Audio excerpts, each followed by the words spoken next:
passé, on ne peut pas l'oublier, il existe. Mais en fait, ce n'est pas ça qui nous intéresse, nous, entrepreneurs, jeunes ou plus âgés. C'est le présent et le futur. Il ne faut pas que l'Afrique soit le continent où on va parce que ça ne marche pas ailleurs. Et aujourd'hui, c'est vrai que les gens se disent l'Asie c'est fermé, l'Amérique latine c'est compliqué, il n'y a plus de rentabilité en Europe, donc allons en Afrique. Non, l'Afrique est un continent qui doit être le premier choix. I talk so much, but we don't see a lot.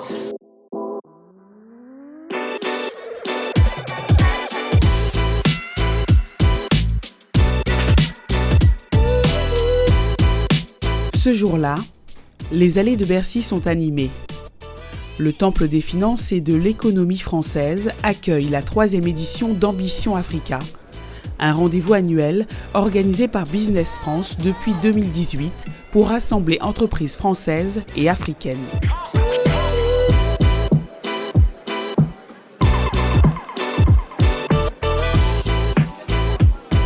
En fait, ce sont nos tutelles, Bercy et le Quai d'Orsay, qui nous ont demandé en 2018, à la suite du discours du président de la République à Ouagadougou, de créer un événement business et économique qui n'existait pas vraiment jusqu'à maintenant entre la France et l'Afrique.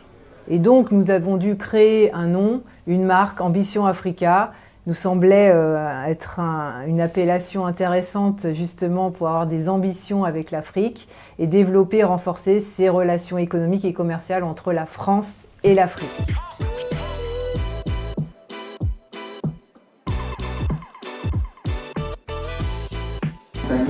Dans cette première phase de financement des études, parce que ça coûte cher. Dans une Afrique où la concurrence est rude face à la Chine, les États-Unis, le Japon ou encore la Turquie, beaucoup voient cet événement comme une façon pour la France de chercher à séduire les Africains. Pour d'autres, c'est surtout une chance pour refonder les relations franco-africaines en créant les conditions d'un partenariat économique gagnant-gagnant et d'égal à égal. On parlait de séduction. Oui, effectivement, la France ne doit pas rester sur ses acquis coloniaux. Un message que Abdou Diop tenait à faire passer lors d'un panel consacré au Doing Business en Afrique. Il ne faut pas que l'Afrique soit le continent où on va parce que ça ne marche pas ailleurs. Et aujourd'hui, c'est vrai que les gens se disent l'Asie c'est fermé, l'Amérique latine c'est compliqué, il n'y a plus de rentabilité en Europe, donc allons en Afrique. Non, l'Afrique est un continent qui doit être le premier choix, qui ne doit pas être le choix par défaut parce qu'on n'a pas d'autre choix. Donc ça c'est un premier élément. Le deuxième élément, c'est qu'il faut que les entreprises françaises changent leur mode de relation avec l'Afrique. Ne pas à chaque fois qu'il y a des problèmes se retirer. On l'a vu il y a 20 ans, au début des années 2000, The Economist a titré l'Afrique, le continent sans avenir, et ça y est, tout le monde a décidé de quitter l'Afrique pour aller en Amérique latine. Non, c'est un continent où il faut s'inscrire dans la durée, il faut avoir une relation de long terme et ne pas aller à la première crise parce que forcément, ceux qui sont restés ont pris les dividendes de leur position. Troisième point qui est important, c'est qu'il faut que la France reséduise l'Afrique. Aujourd'hui, on n'est plus dans cette situation où la France avait sa chasse gardée africaine parce qu'elle était la puissance coloniale. Non, l'Afrique a pu progressivement avoir de nouveaux partenaires. Et aujourd'hui, ces nouveaux partenaires arrivent à apporter de la valeur ajoutée. Donc si la France et ses entreprises veulent continuer à se développer sur le continent, il faut qu'elles ôtent de leur tête le fait qu'elles viennent avec cet esprit de l'ancienne puissance coloniale. Un message qui sera martelé tout au long des 2 jours de l'événement par d'autres intervenants. Mais pour montrer que la France ne parle pas qu'à ses anciennes colonies et aux pays francophones, mais à tout le continent, plusieurs pépites de l'entrepreneuriat et du leadership en Afrique anglophone sont conviées. Chez nous, au Ghana, nous avons énormément d'entrepreneurs. L'écosystème de l'entrepreneuriat est vraiment en plein boom. Et comme vous le savez, c'est le secteur privé, le moteur de l'économie. Donc beaucoup de jeunes hommes et jeunes femmes talentueux se lancent de plus en plus dans l'aventure entrepreneuriale.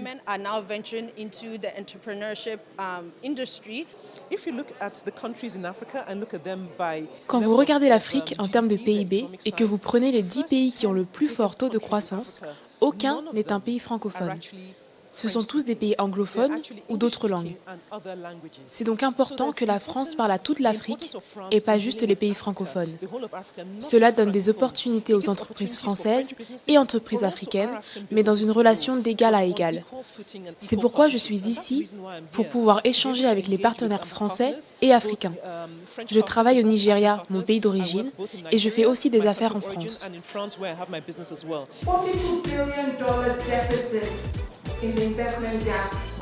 Autre Nigériane qui a fait sensation lors de l'événement, c'est elle, Hafsat Abiola, présidente de Women in Africa. À cette table ronde intitulée « L'Afrique, c'est maintenant », Hafsat Abiola réclame du concret. Après la conférence, allons prendre du thé ou du café quelque part et parlons vrai. Toi, tu peux venir avec nous aussi. Je suis fatiguée de parler. Rien de concret ne se passe. Entre la période d'apparition du Covid l'année dernière et maintenant, la Chine a investi 11 milliards de dollars en Afrique. Quels sont les chiffres pour la France, pour le Royaume-Uni, pour les États-Unis?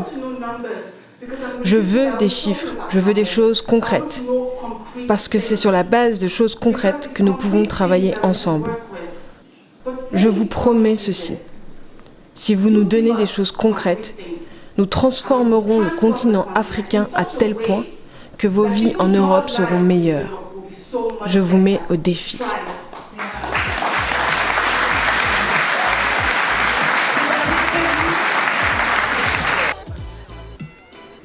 Message entendu pour Étienne Giraud, président délégué du Conseil français des investisseurs en Afrique.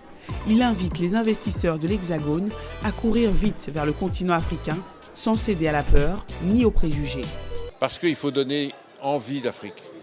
Il faut pousser les investisseurs français ou européens, et même africains, à investir en Afrique. Il faut qu'ils surmontent les préventions qu'ils peuvent avoir contre ce continent, parce qu'il y a quelquefois un ressenti du risque qui est plus élevé que la réalité. Il y a du risque dans tout investissement, et particulièrement en Afrique, mais on peut tous les surmonter. Donc il faut pousser les investisseurs à investir davantage et surtout plus vite, parce qu'il y a une course contre la montre, contre la démographie, le développement du continent, etc. Et puis il faut attirer des nouveaux entrants. Il y a beaucoup d'entreprises en France qui ont des idées intelligentes sur les produits, sur les services, et qui sentent que l'Afrique peut être leur marché de demain. Mais ils ne savent pas comment s'y prendre pour y aller, et ils n'osent pas y aller. Et donc un événement comme ceci contribue à améliorer tout ça. Et puis, c'est évidemment du networking. Nous plaidons beaucoup pour le partenariat entre les entreprises françaises et les entreprises africaines. Il ne faut pas aller tout seul en Afrique, il faut trouver des partenaires locaux. Et donc ce genre d'événement permet ces rencontres-là. En plus des tables rondes, Ambition Africa, c'est aussi des rendez-vous B2B, c'est-à-dire des tête-à-tête entre ceux qui veulent prendre du temps pour échanger en vue d'un partenariat commercial. Pour les jeunes pousses, tout comme les grands groupes, c'est alors l'occasion de prospecter de nouveaux clients, et ça marche.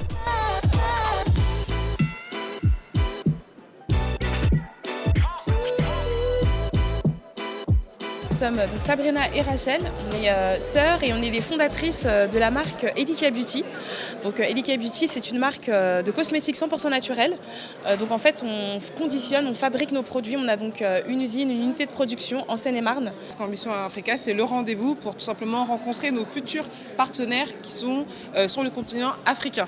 On a pu voir des distributeurs, des personnes qui avaient leurs entreprises ou même encore leurs usines. Et donc le fait de se présenter à eux à travers cet événement, c'était juste tout simplement pour nous une aubaine, tout simplement aujourd'hui d'intégrer leur marché. Voilà. Aujourd'hui, essentiellement, notre activité, elle se fait en Europe et aux États-Unis.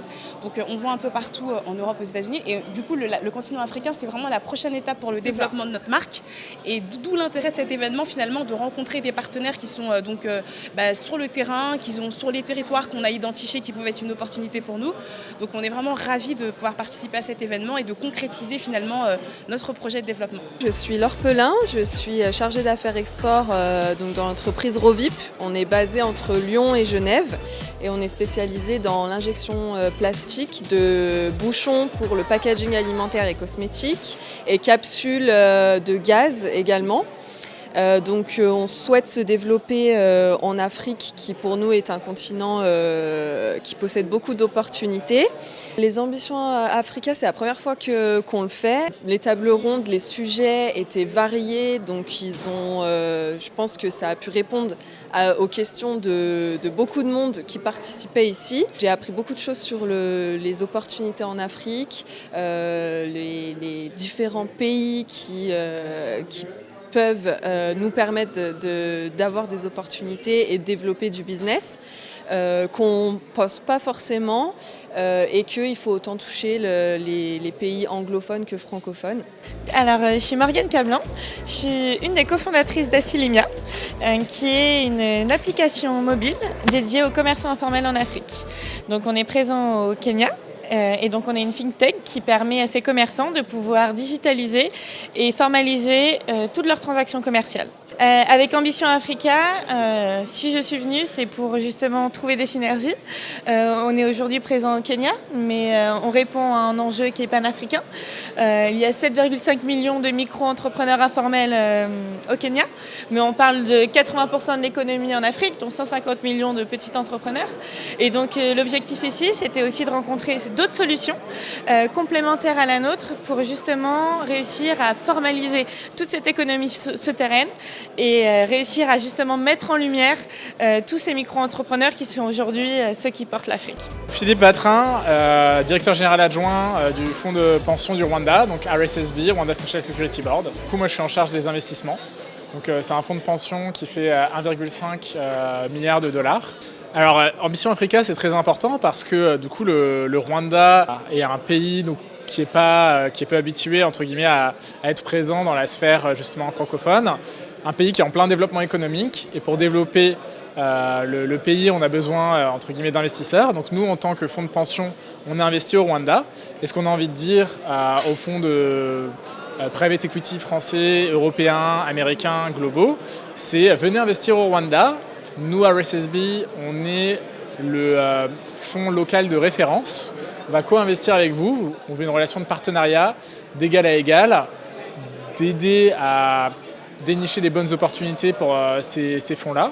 Également pour des entreprises européennes, françaises qui voudraient venir lancer des projets au Rwanda, qui n'auraient pas forcément la connaissance locale. On est là pour leur dire rassurez-vous, on est là pour co-investir avec vous et générer de la valeur ensemble.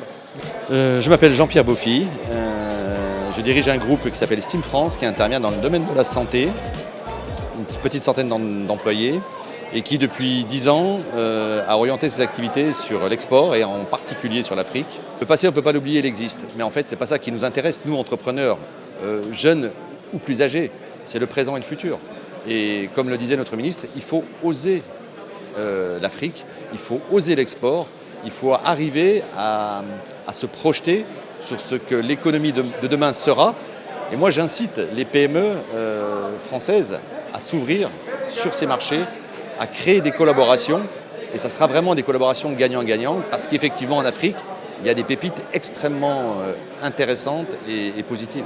Je suis Laetitia Wagner, je suis responsable commerciale pour Government and Trade Services, un département d'Intertech qui s'occupe de tout ce qui est certification de produits avant entrée de marchandises sur le territoire africain.